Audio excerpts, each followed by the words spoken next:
Are you serious? Are you serious? I'm very serious. The Great American Blackout. And we're just, the entire nation of Ecuador just went down for about 18 hours.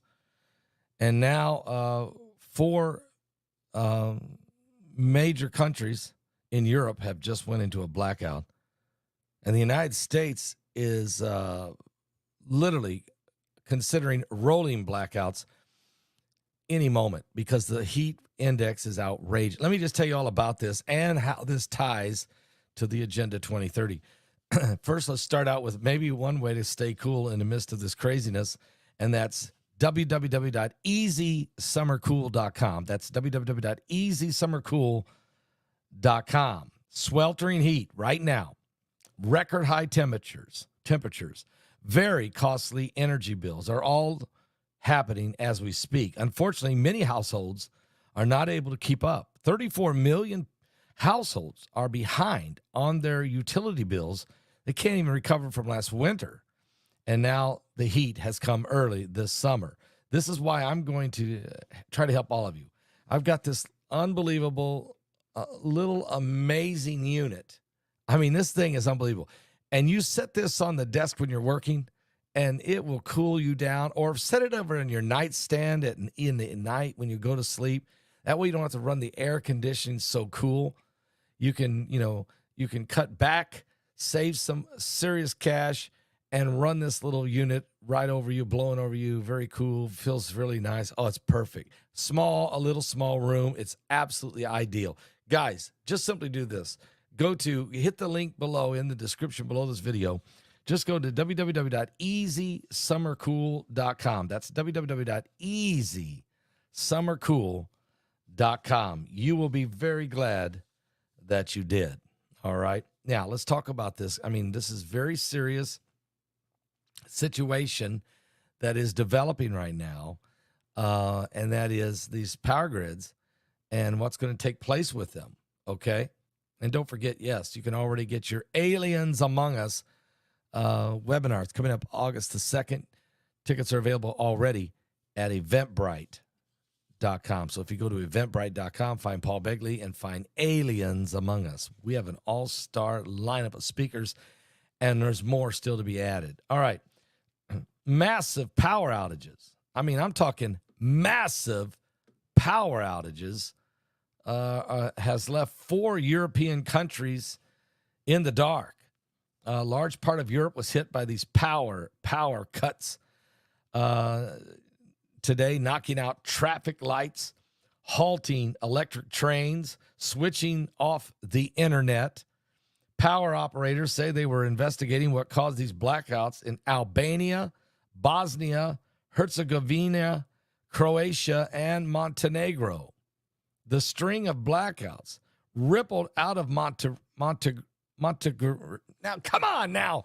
Montenegro. You know what country I'm talking? Montenegro.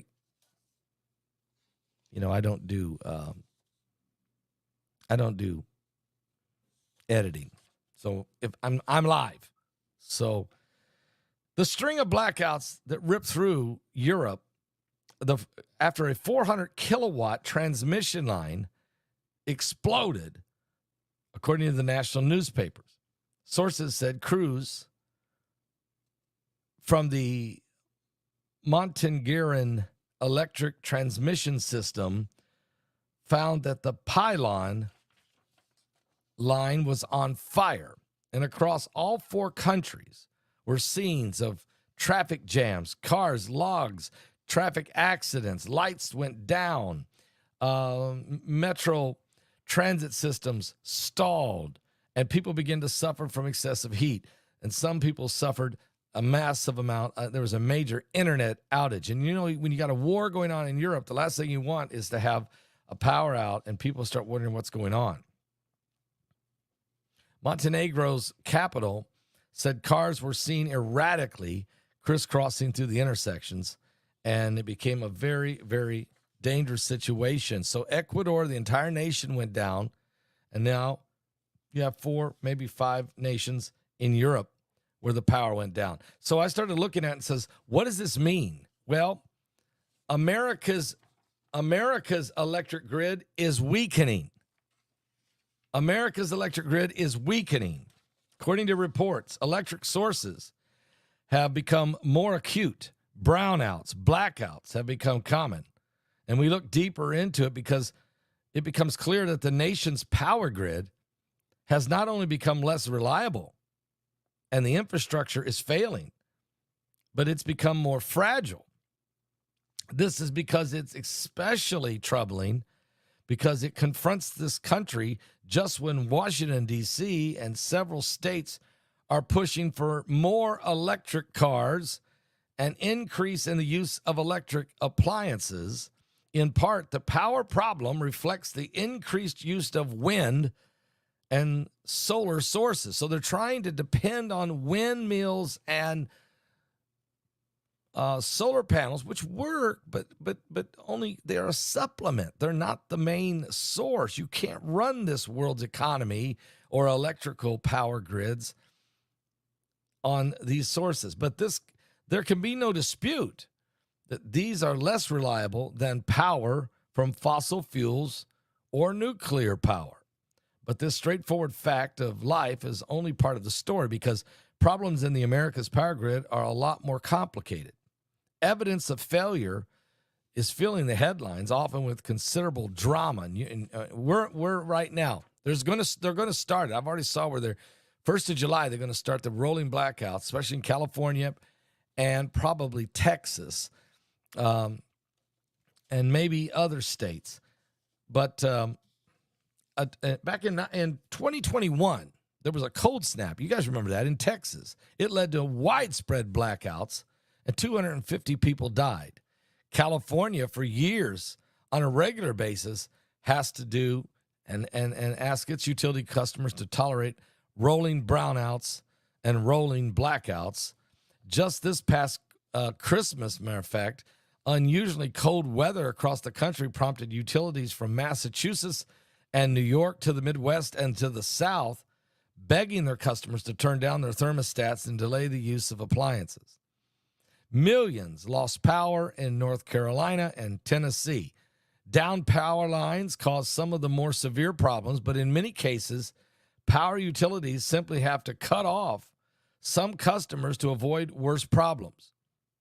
There was even a study about the prolonged blackouts and scheduled brownouts that are coming since 2013 that are increasing. Matter of fact, the Green New Deal, the Green Lobby people predictably blame this problem on climate change and has created more severe weather. The fossil fuel industry and its allies in Congress blame the problem on the unreliability of wind and solar. No doubt there's truth on both sides because the world is being affected by these crazy weather patterns, and that's because as we've heard, those of you who follow me on Thursday night, those of you who are with me on Thursday night, you know I go through that first hour or so giving you information that's going on around the world. And if you've followed this channel, you know that forever I have been covering earthquakes, volcanoes, tornadoes, hurricanes, cyclones, typhoons, monsoons, blood moons, baboons, pontoons, just about everything that's going on, and the volcanism that's increased, and the temperature, and the sun and the solar flares, and the hypercanes now, and the polar vortexes, and the atmospheric rivers, and all these new terms because of the extreme weather conditions. Well, I'm going somewhere. Hang with me. The wind does not always blow, and the sun doesn't always shine. And even in the face of the reality, these problems would seem to be something for which engineers could find solutions and investments could implement. But there is a further complication because of most of the country uses regional transmission organizations to buy and sell their power. I know in Indiana, we were told that when they put in all these Obama's windmills, that it was going to cut our price of electricity in Indiana by about 40%. But instead, they put all these huge wind farms up, messing up the flight patterns of birds and creating migraine headaches for humans. But we didn't cut our electric bills down because they sold all the electricity that was coming from the wind farms to New Jersey. And actually, Indiana, then our electric bills went up 25% instead of down 40%. We were lied to again and again and again and again. But it's all part of the Agenda 2021. It's all part of the Agenda 2030. Global sustainability. The 17 laws, the 17 rules, the 17 agendas, which they're now panicking because they only got 6 years left. They got to complete it, which includes a one world governance. But I'll tell you more about that in a minute. RTOs are a relatively new entrant to American electric power equation. Before they were authorized by the Federal Energy Regulatory Commission back in 1999. Huge regional utilities managed the nation's electric grid. These companies owned all the parts of the process, from the generating equipment to the fuels used to power them, to the transmission lines, to the wires that led into the people's homes.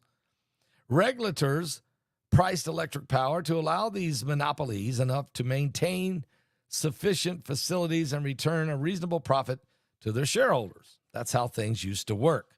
But things have radically changed. These regional bodies buy power from anywhere. They can get it at the lowest price they can get it. And when the wind blows and the sun shines and the wind and solar charge the lower prices get, supposedly. That's the cost, but not the prices to us. Not the least because the federal government and several state governments subsidizing wind and solar operations during times when wind and solar can deliver. They crowd other sources. Fossil fuel and nuclear are being forced out of the competition. But when the wind is not so strong and the clouds are covering and obscuring the sun's rays, these RTOs look for other fuels, but the necessary scaling up. However, it's not easy. Fossil fuel and nuclear produce best and at the best price when they supply on a steady basis, not on a herky-jerky buy now and then stop buying for a while and then buy again. This is not a consistent flow, thus affects the prices structure. So in the last 20 years, under these arrangements, a lot of fossil fuel and nuclear power supply has been lost or closed. Oil wells have been shut off. Pipelines have been canceled. Power grids are not being upgraded. Money is short. And thus, a failing, deteriorating infrastructure with the excessive, stronger straight line winds, the increased hurricanes and tornado activity, and this insane philosophy of going green has put America on the brink. Our electric grid, I'm telling you, it's coming. The great American blackout. It's coming. And I would not be shocked. And what do you say, Pastor? What do you mean? I mean a power outage that would knock out power for maybe as much as the entire Northeast at once. Boston, Providence, Philadelphia, Washington, Baltimore, New York City. I'm talking the entire Northeast. Or massive blackouts in Chicago. Or horrific knockouts of power in Houston and San Antonio and Dallas, or Los Angeles and San Francisco and San Diego and up and down the West Coast and Seattle. All these areas are very vulnerable right now, extremely. So people are starting to look for ways to be self-sufficient, trying to figure out ways to get more their own personal solar capability, okay? And to where they can be self-sufficient. People are going back to where we were 100 years ago to try to figure out how to maintain and sustain livelihood in an ever-changing world. Now, in my book, Revelation 9:11, I'd like to read a little bit from it because we address some of these issues. And really what we do in this book, and Troy Anderson is a phenomenal researcher, and when the two of us worked over 2 years to put this book together, but we wanted to touch on every area that's affecting this planet, especially affecting the governmental structure of it and the agenda they have. So in our book, Revelation 9:11, let me just read about a page and a half here. This is called Agenda 2030, and this is part of it's page 63. If you have a copy of the book, you can get it at Amazon.com, actually. And what I want to do is I want to share with you some of the things that's going on here now. You know, we just did a webinar called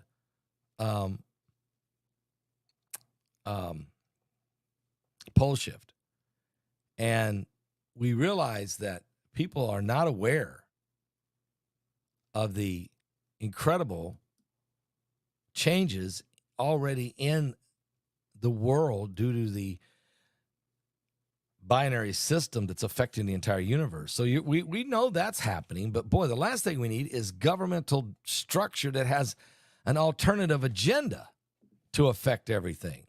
So we wrote this in page 63 of our book, Revelation 9:11. It says the Great Reset is closely connected to the United Nations 2030 agenda, which would allegedly end poverty, they say, protect the planet, and ensure that by 2030, all people would enjoy peace and prosperity.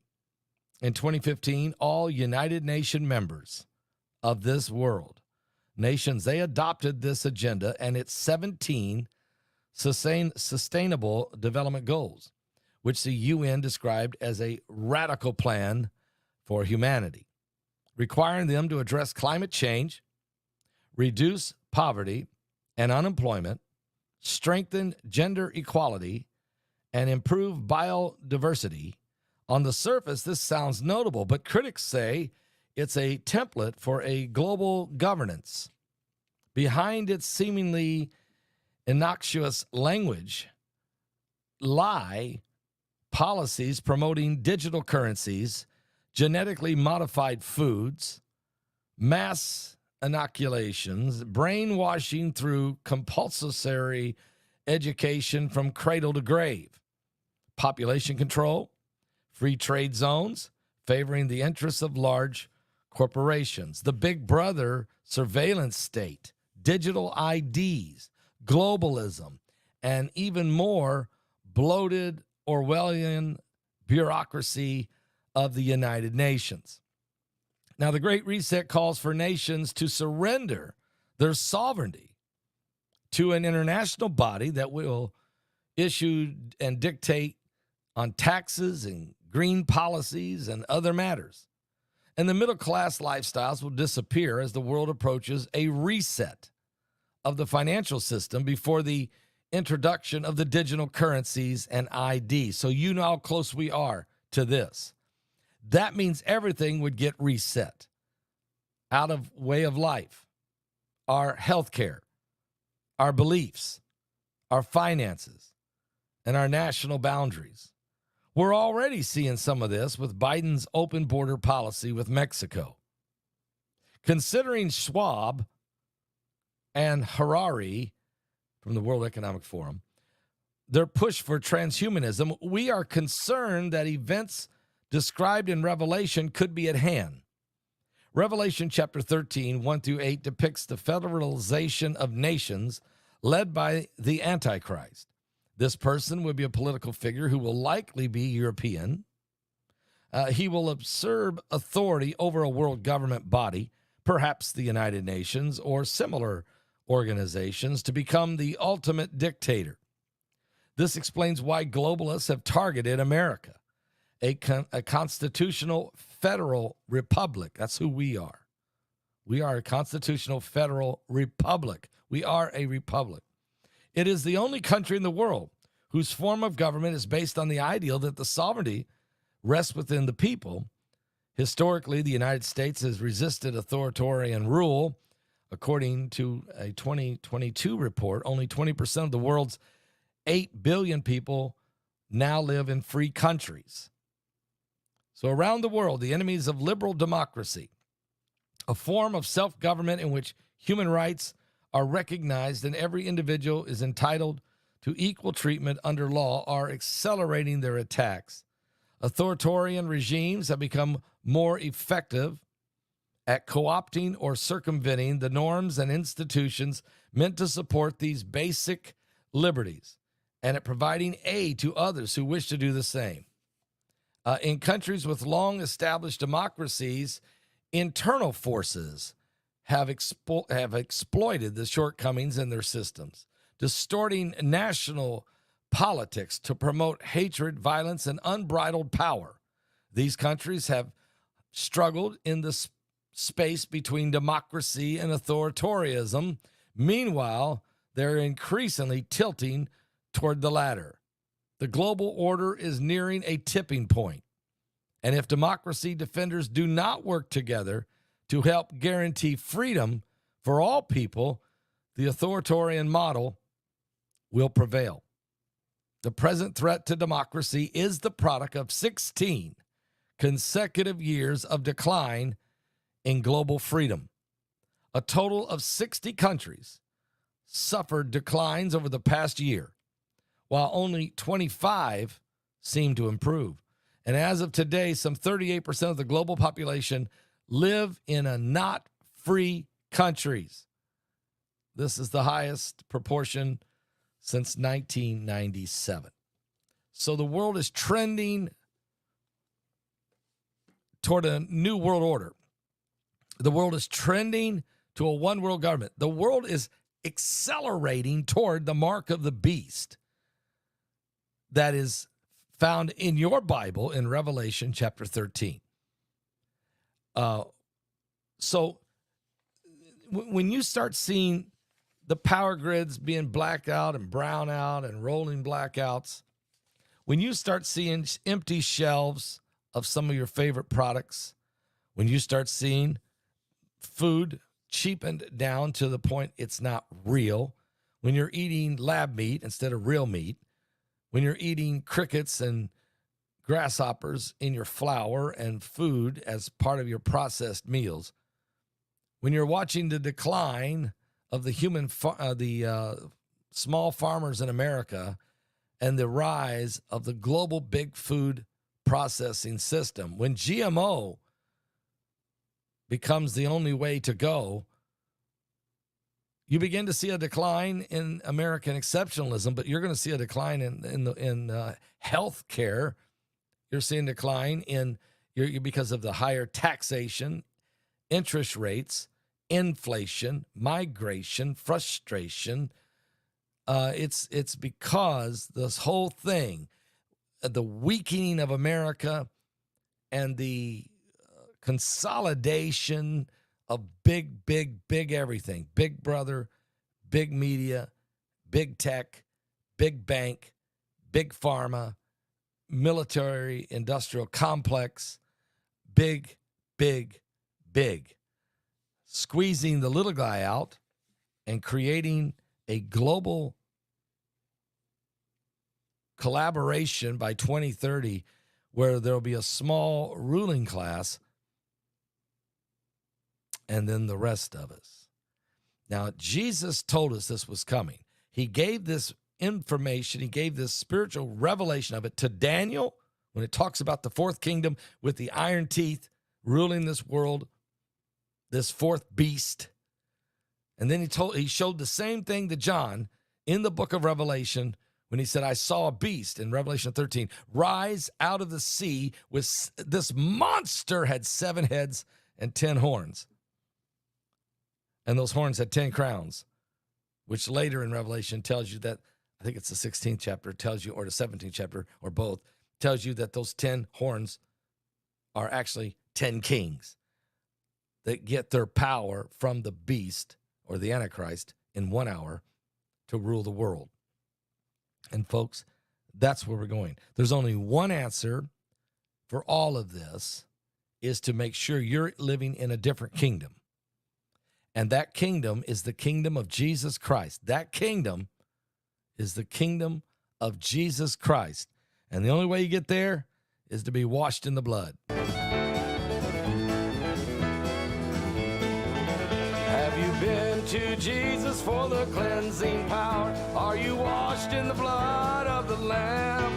Are you fully trusting in his grace this hour? Are you washed in the blood of the Lamb? Are you washed in the blood, in the soul cleansing blood of the Lamb? Are your garments spotless? Are they white as snow? Are you washed in the blood of the Lamb? Okay. Jesus is still the only way, the truth, oh yes, and the life.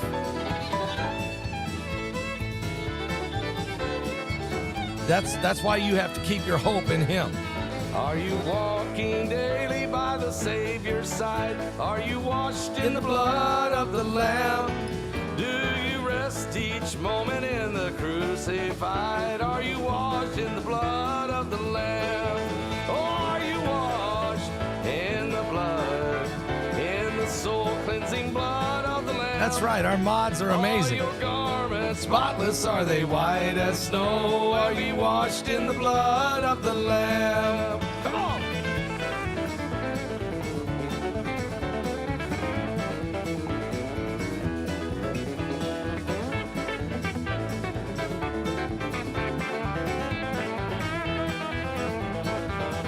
When the bridegroom cometh, will your robes be white? Are you washed in the blood of the Lamb? Will your soul be ready for those mansions bright and be washed in the blood of the Lamb?